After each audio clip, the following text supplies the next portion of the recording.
Juste une petite vidéo dans le domaine de l'emplacement.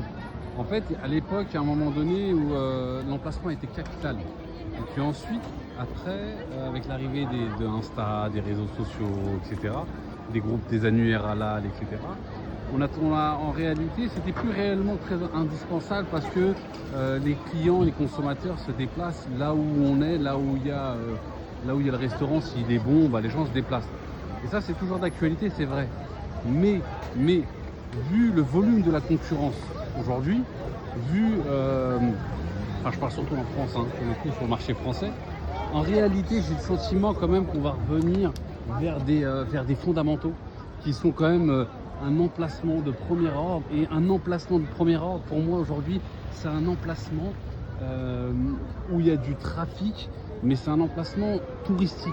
C'est-à-dire qu'en fait, il faut que le client, à la fois, il soit à la proximité d'une place touristique. Il mange et ensuite il se balade. Et ça, je l'ai remarqué chez dans plusieurs restaurants, dont chez l'un de mes clients. Dès lors où on est dans des places stratégiques touristiques, et ben, c'est en général, le combo est réussi parce qu'il mange et il va se balader. Et aujourd'hui, c'est quand même indispensable. Parce que je vous dis encore, je le répète, mais la DLC d'un concept est devenue de plus en plus courte. S'il n'y a pas d'innovation, c'est extrêmement compliqué. Et s'il n'y a pas un emplacement, j'ai envie de dire, avec un double intérêt où on mange et puis après on peut se balader, ben là aussi c'est complexe.